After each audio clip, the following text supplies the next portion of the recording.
After signing the divorce papers, Nolan's lover called me crying.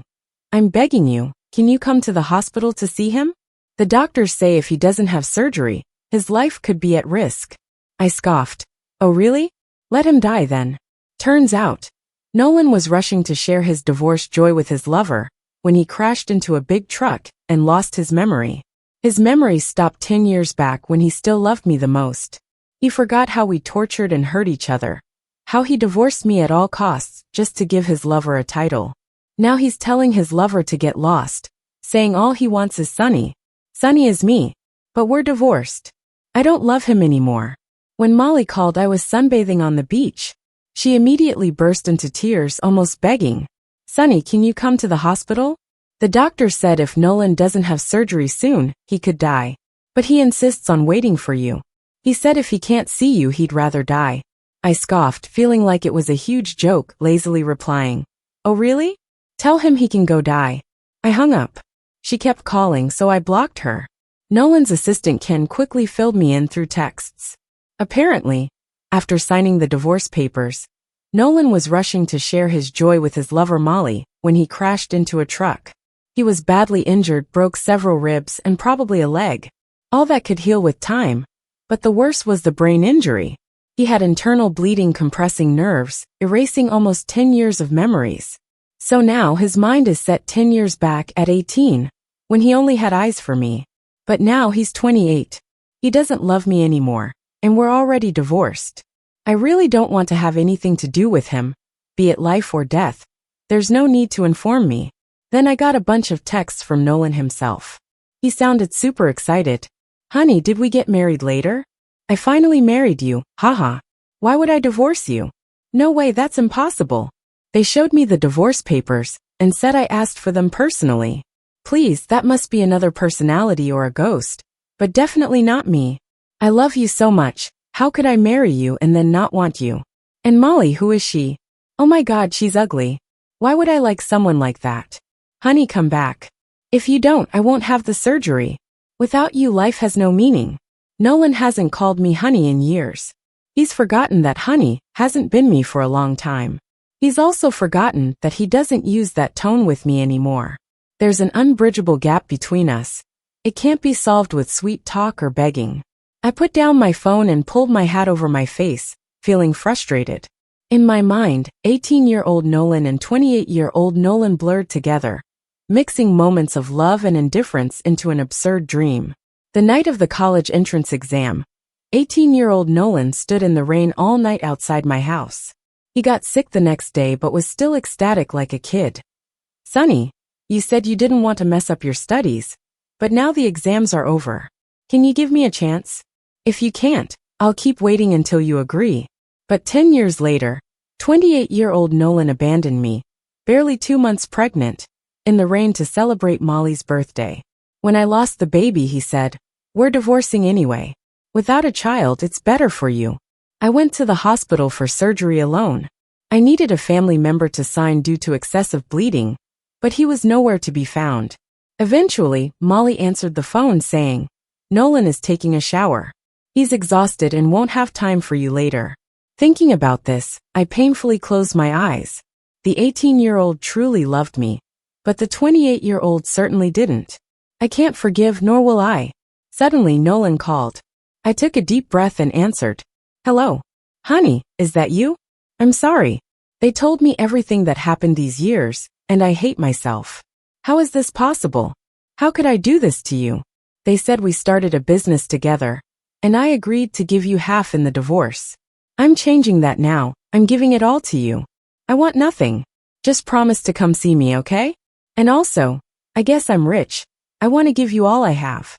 "Nolan," I calmly said, "you've just lost your memory. When you remember everything, you'll regret all this. It's over between us. You don't love me anymore. Please be rational and stop bothering me, okay?" "No, I want to bother you. I'm very rational.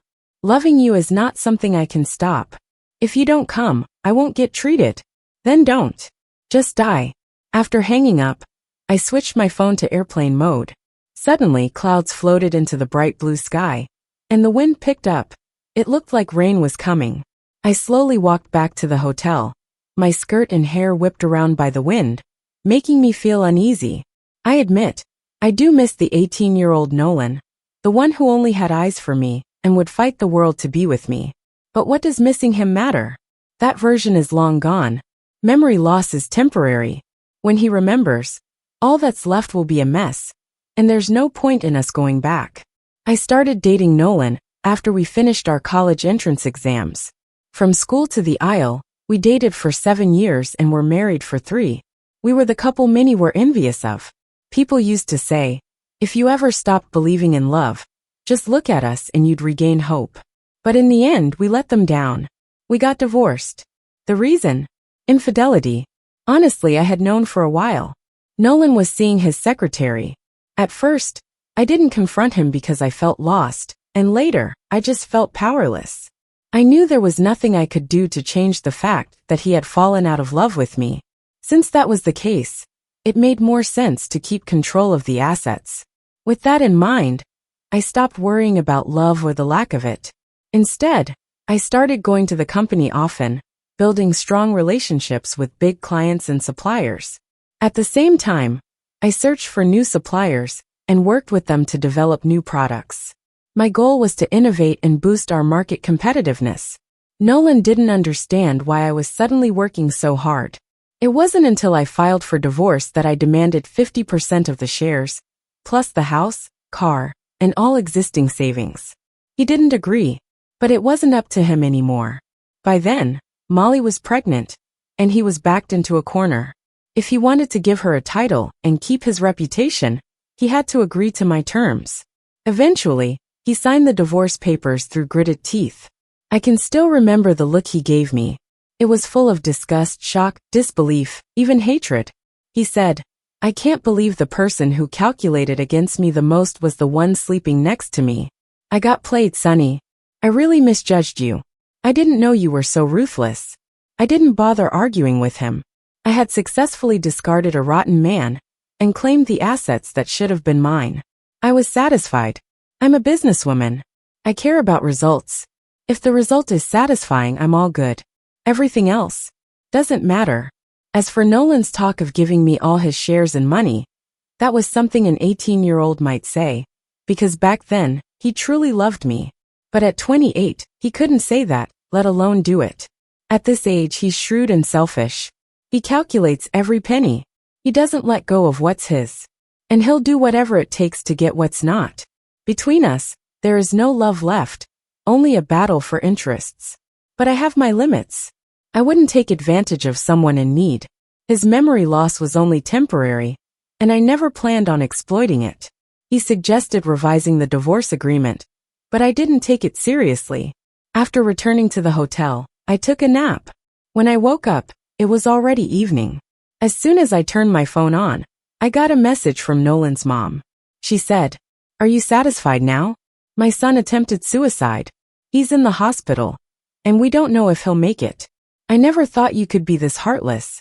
No matter what, you two have been together for so long. How could you just walk away? So what if he cheated? So what if he hurt you? Did you really need to drive him to this?" When I didn't reply, she sent more messages after some time. Her tone completely changed. "Sonny, I'm begging you. Can you come to the hospital to see him? You can name your price. 30,000, I'll give you 30,000. Is that enough? If not, 50,000? I just want my son to be okay. He's my only child." My gut told me that even if I didn't go see him, it wouldn't be the end for us. An 18-year-old Nolan would do anything to win me over. Moreover, all we did was sign the divorce papers. We hadn't gone through the legal filing yet. Legally, we were still married. So I figured I'd go see him. After all, seeing him not doing well in person would put my mind at ease. So I replied, "Deal. Once I get the money, I'll book a flight." The reply was instant. When I got to the hospital, Nolan was out of danger and in a regular room, but he was covered head to toe in casts and gauze. He looked terrible. The moment he saw me, his eyes lit up. He said, "Honey, you finally came. I knew you wouldn't just ignore me." 50,000. What? Your mom gave me 50,000? That's why I'm here. No way. I don't believe it. You can't be completely indifferent to me. I showed him the transaction record. He instantly looked deflated. After a while he said, "I'm sorry. I must have done a lot to hurt you over the years, right? My assistant Ken told me everything. He said I cheated during our marriage, and the other woman was my secretary. He said I hurt you more than once because of her. I don't know how I became that person, but I am sure I love you." Nolan, saying that now doesn't mean anything. I looked at him with a calm heart. Your memory will return, and you'll recall how we tortured each other, how we hurt one another. You'll remember all the ugly moments between us. When that time comes, you'll only hate and detest me, just like I despise you now. Then I just won't get treated, okay? Let my memory never come back. I don't want a life without you. I can't even imagine how to live without you. I sighed helplessly. Suddenly, I heard a sob from behind. Why are you here again? Nolan snapped, raging at the doorway where Molly stood. Didn't I make it clear enough? You know I'm married, yet you shamelessly barged in. Don't you have parents? Didn't they teach you any morals? Even if I didn't have amnesia, I could never like you. I could literally see you about to puke, and then you just up and left. Molly's face turned bright red, and she just stood there awkwardly, tears streaming down her face. Nolan forgot that he used to hate seeing Molly cry. It tugged at his heartstrings. He also forgot that Molly didn't have parents. Maybe that's why he wanted to be her savior so badly, always promising to give her a home. Molly's different from you. She can't live without me while you can survive on your own. I admit it, I did you wrong. I've changed my mind, but I can't help it. I love her. You gotta know that. You can ask for anything. Company shares, assets, cash, just as long as you divorce me. He wanted to ditch me like a piece of gum stuck to his shoe. He was tense, repulsed to the max, and felt totally grossed out. But Molly? She was his light, his antidote for when he felt worn out, his hope for a new life. I'm not leaving, Molly screamed, yanking me out of my thoughts. She cried, you just forgot me for a minute. Once you remember, you'll know how much we love each other. That woman, she pointed at me, full of anger. You stopped loving her ages ago. You're divorcing her for me. You said just looking at her annoys you. Touching her feels like touching yourself with nothing. You said, shut the hell up. Nolan, eyes red with anger, smashed a glass on the nightstand. Molly stood frozen, too scared to even breathe. The room felt like it froze too. Are you still here? How many times do I have to tell you? He clenched his fists, looking like he could kill. Finally, Molly quit fighting, sobbing as she ran off. After a while I said, no need to take it out on her. She's just your girlfriend. Didn't do anything wrong visiting you. Taking you from me was her biggest mistake. Nolan, I sighed. You were the one who fell for her first. She didn't snatch you away from me. You decided to leave. Don't blame women for cheating. No way, I don't buy it. Believe it or not, it happened. His head hung low. Then he randomly slapped himself a few times, choking on his words. I can't even stand myself right now. Could you tell me how we ended up like this? I shook my head. If you really want to know, work with the doctor and get better. Once you remember, you'll figure it all out. No, I'm not going. I want to wipe that memory clean out of my brain. Whatever, do what you want. Suddenly, he pulled out the divorce papers and tore them to bits in front of me. He said, let's not divorce, Sonny. We won't have a third wheel. No one can break us. I felt nothing, looking at him full of contempt. His eyes went red, mumbling hopelessly, you won't forgive me, right? I stayed silent, feeling nothing, just watching him calmly. He couldn't rile up any feelings in me now. Calm down, I'm heading back. He lost it, screaming, don't go. Don't leave me. Sonny, come back. There's no going back. Sonny's long gone. All those deep cuts that haunted my dreams, pulling me into that icy hole, I'd braved those alone. I've walked through every thorny path and frigid winter. How could one memory loss make me lie to myself and do it again? Nolan, when I loved you, I'd do anything. Now that I don't, you could die and I wouldn't care. When I got home, I packed all his stuff, boxed it up at the door, and texted Molly. Take his stuff, or I'm tossing it. She didn't reply, but I knew she'd come. She'd been waiting for ages for this day. Only, the tables turned when it finally came. Nolan didn't cut ties with me, instead he's sticking closer. And she didn't move up the ranks but got more of his disdain. When she showed up, her eyes were red, none too friendly towards me. You're probably thrilled, huh? Nolan forgot all about me. Only you remain in his heart. This is just temporary. I'll wait as long as it takes for him to remember. Unlike you, who's already out of the picture. I glanced at her, feeling nothing but disdain, unable to hold back. Idiot. What did you say? Oh, nothing, I said earnestly. Just think you're a total idiot. You. She was raging and in tears, unable to speak a word. I wasn't up for her drama, so I just said, get out. Make sure to get him the best doctor. Else you'll always be the side chick, haha. Finally, she kept silent and stormed off. If she were smart, she wouldn't have picked a fight. Nolan's love was her only lifeline, and now he doesn't even remember her. For her to win him back, she needs me to be sympathetic. Yet she saw me as her enemy. So now, I'll finish her off. After she left, I stared at the empty house, thinking of how to deal with it. This place held 3 years' worth of memories with Nolan. Living here's not an option, it's tainted. Time to sell it. I remember when we first got this place, Nolan was so excited, spinning me around the living room, saying, feels like a dream. We've got our own home. But later, he brought Molly over when I wasn't here, cooked with her, chilled watching movies on the couch, caught the breeze together on the balcony. Still, what hit me hardest?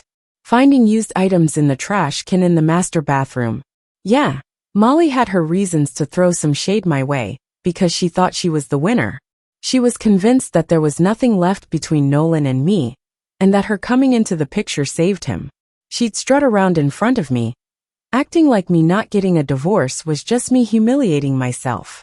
But I was ready to sign those papers, not for her benefit, but for my own. There was no future for us, that much was certain. The divorce just needed to be at the right time, like when I had control of the business, or when Molly was pregnant, or when I could get the best deal for myself. I was busy with selling the house, and out of the blue, I get a call from someone at the company. Sonny, there's a big problem. You need to talk to Nolan. He's acting like a kid who refuses to grow up. Clients are pushing for deliveries, and he's saying he's done working because he lost his wife. We might be facing a breach of contract here. Plus, he's rubbed some suppliers the wrong way, and a few no longer want to work with us. I listened quietly. Everything was going according to the plan, so I wasn't surprised. I just said not to worry, let him keep at it, and then hung up the call. I knew 18-year-old Nolan well. Back then, he was all about the romance, obsessed with being with me. Now he thinks destroying my company would grab my attention, when in fact, I just don't care anymore. Whatever tantrum he throws, it won't work. When my new company is up and running, about half the key people will be with me, leaving the old company an empty shell. Realizing I wasn't reaching out, he lost his cool pretty quick. Aren't you all about the company? They call you a workaholic. Yet here I am chasing away clients and offending suppliers. And you haven't come to yell at me? I calmly replied, Nolan, you've lost your memory, not your mind. Can you please stop these childish games? Then I hung up. He kept calling, so I temporarily blocked him. Didn't expect his mom would show up at my doorstep. I was taking pictures of the house with the real estate agent when she arrived, unsurprised but cautious, asking if we could talk. I told her to just get to the point since I was busy. Sonny, you've called me mom for 3 years. Can't you speak to me with a little more kindness? She asked, emotion in her eyes. My son's in a bad place. You know I've only got him. His dad passed away long ago, and I'm alone. Cut to the chase. What are you really saying? Please don't divorce him. Even if you're just pretending to help him get treatment, he only listens to you. I'm desperate. Turns out Nolan has completely cut Molly out of his life, sees her like the plague. Her presence sets off his wrath, convinced she's the root cause of our split. He's gone as far as saying he'll refuse treatment if he can't win me back. But I just don't care. Nolan's mom knew that too, almost on her knees begging. I thought, is this really the same woman who insisted I divorce her son when she heard Molly was pregnant? The lesson she learned: you don't know the pain until it hits home. Now she's a mother afraid of losing her son, and as humble as can be. Sorry, I can't help, I said plainly. You know how he treated me. So how can you expect me to let bygones be bygones? If my memory serves right, didn't your husband cheat too? And when he passed, you didn't shed a tear. You didn't forgive him, right? So why impose on me? Her eyes dimmed, and after biting her lip, she said, "I'll give you $50,000 more if you can convince my son to get help if he gets better." Deal. She seemed taken aback and looked up at me. "What did you say?" I smiled and repeated, "I said deal. Transfer it now, and I'll go right away." "Why not? I'm a businesswoman. Money talks. If playing a role nets me $50,000, it's worth it, even though it's not as effortless as the previous $50,000 just for a glance." On my way to the hospital, watching the scenery fly by, I'd never felt more at peace. I realized I have no feelings for Nolan anymore. People can endure more than they imagine. Those hurdles you think are impossible to overcome just fade over time, often without any effort. I remember when I had just lost my baby, and Molly was pregnant. Nolan's mom didn't spare any effort in forcing me to divorce him, spouting insults. As for Molly, with the backing of Nolan's mother in his favor, she belittled me constantly, even trying to publicly force me out of the company. The staff, seeing which way the wind was blowing, watched me with disdain both openly and behind my back. Sunny sure is strong-willed. If it were me, I'd have snapped already. You don't get it. Sunny can't let go of the company. It's her passion and proof of her and Nolan's past love. So what? Nolan's not into her anymore. He's moved on. Well, it's kinda her own fault. No femininity at all. Always acting like a man. Let me tell you, strong women, guys don't like them. Who cares if men like them? Cheating always has its excuses, huh? Oh, let's not meddle too much in others' business. Pay attention though, no need to upset Molly. She's likely the future boss lady, enjoying her high horse. This didn't bother me at all. I was busy sowing seeds of collapse under the company's shiny surface. Outwardly, I played the role of the perfect victim, fighting with Nolan often, resembling a forsaken wife. I found solace in Molly's growing arrogance, which often led her to say, "A woman like you is truly pitiful. Can't keep a man's heart, and still willingly works for him. Don't you know the money you're making for the company will all be mine in the future?" I pretended to hate her to the core, hitting and yelling at her, telling her I wouldn't divorce Nolan, and she would always be a shameful mistress. I did it to push her to pressure Nolan to give her a real status. And sure enough, she fell into the trap I set. But before that, she set me up. Actually, she couldn't keep her baby in the first place. To frame me, she intentionally fell down the stairs and cried, "Sunny, I know you hate me, but you can't hurt my baby." Even when I got footage to prove I was innocent, Nolan still insisted I was jealous and cruel as a snake. It felt pointless to argue. When signing the divorce papers, Nolan said, "We've been together for 10 years, no need to make it this ugly. Since you know everything, let's not torture each other. Just be straightforward, name your terms." I told him I wanted half of the company's shares, all the houses, cars, and the current savings. He initially disagreed, and I said then we won't divorce. Let Molly stay a mistress forever. Let your child be a bastard. At that moment, the look in his eyes shifted from annoyance to hatred. But I didn't care. I knew well that the boy who once only had eyes for me was long gone, swept away by the tides of time. Since that's the case, I can do without the man, but not without the money. Thinking about it, I reached the hospital. Just as I got to the ward's door, I heard noises and a girl's crying inside. When I walked in, Molly was standing in the corner with tears all over her face. Nolan shouted at her to get out, throwing whatever he could at her. He calmed a bit when he saw me. "Sunny, you came to see me?" The light in his eyes, if it had appeared before he met Molly, might have touched me. That's how he used to look when he loved me. I remember it. Now I just found it disgusting. I tried not to show my emotions, sat by his bed and sweet-talked him. "Nolan, you don't want a divorce, right? You want to be with me forever.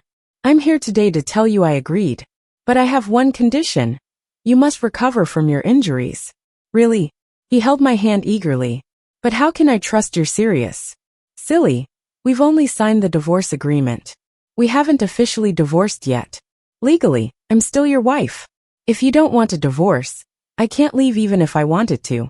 Half doubtful, I continued to manipulate.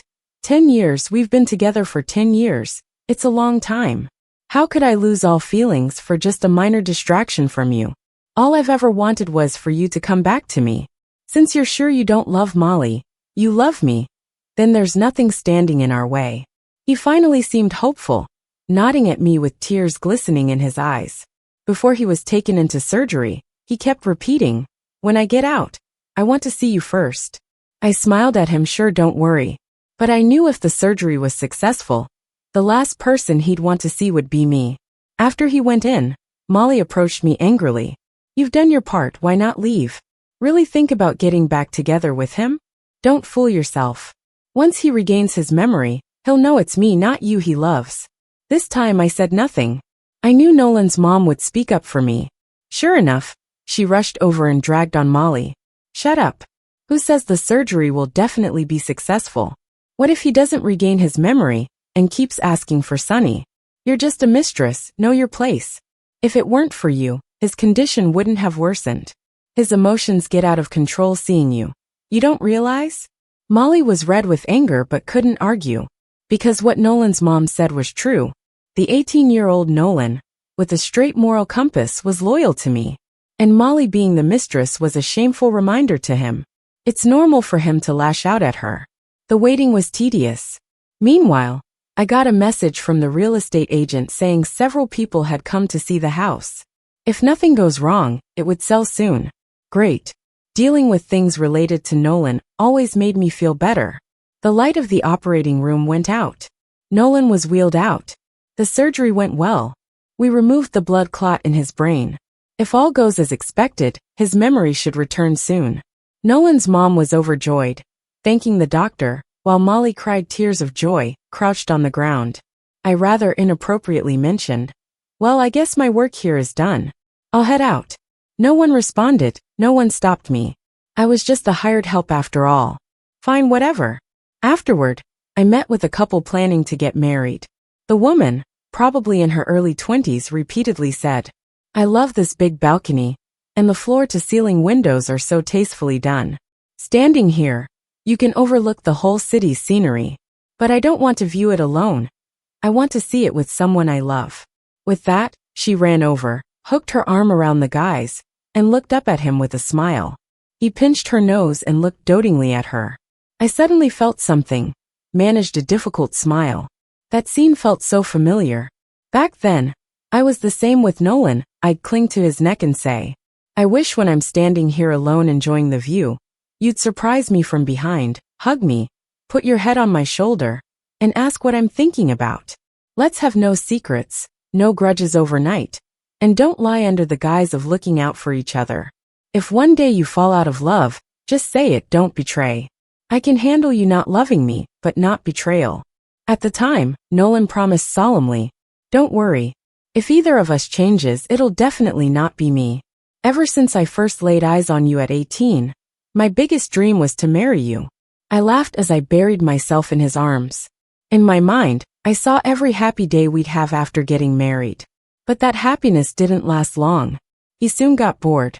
Meeting Molly made that boredom real. In the end, he didn't even want to talk to me. Forget it. Love is a luxury in life. Having it is lucky, losing it is normal. Just be chill about it. Everything on our end is good. When can we sign the contract? I snapped back to reality and replied with a smile. "Anytime." "Great, we'll get in touch with you soon. Thanks for letting go. We really like the house." I finally smiled with relief. "Congrats in advance, happy wedding." They exchanged a look and held each other's hands tighter.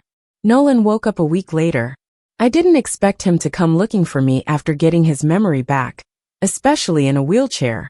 It left me a bit dazed. Did the surgery fail? He quickly gave me an answer. Because the first thing he said was, "Why did you sell our home?" "It's not a home," I corrected, "just a house, my house." "Sonny, do you hate me that much?" "Not really. It's just that the house feels dirty, not worth it." His eyes were red as he spoke hoarsely. "So the things you said before my surgery, they were all lies?" "Of course," I stated bluntly.